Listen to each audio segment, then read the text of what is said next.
So, Mr. Duran, why are you suing the investors? Well, I'm suing the investors because, it seems that the investors are now suing the banks, saying that the loans that they bought were fraud. So if they bought fraudulent loans, then my loan was fraudulent. It only follows the logic. That's the first reason why I'm suing them. The other reason why I'm suing them is because I don't believe that these investors actually own my mortgage. They claim that the trust owns my mortgage.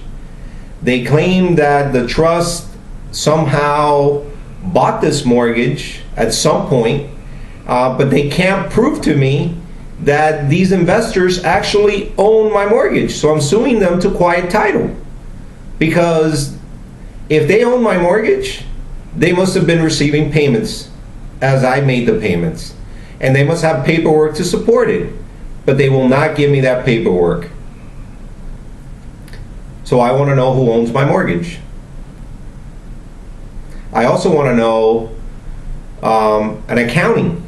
I want an accounting of all the money that these investors have received as part of the payments that I have made.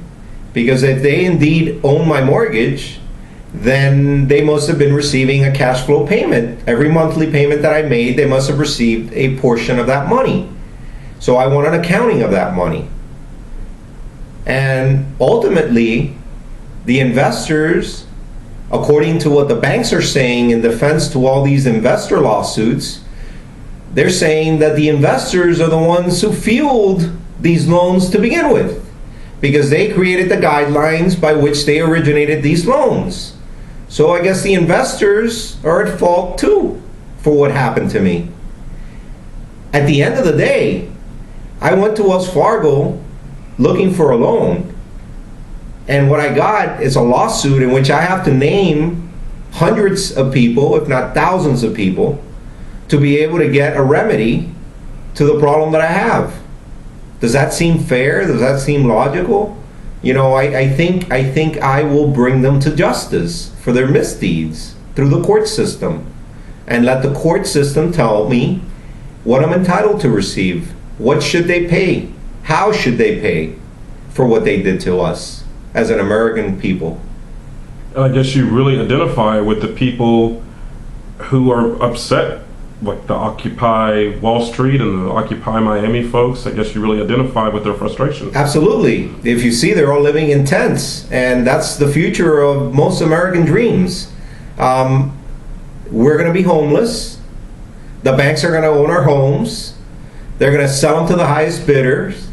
And while America is gone homeless, these people continue to profit off the failure of the American dream. These banks claim that they're too big to fail. They're not too big to fail.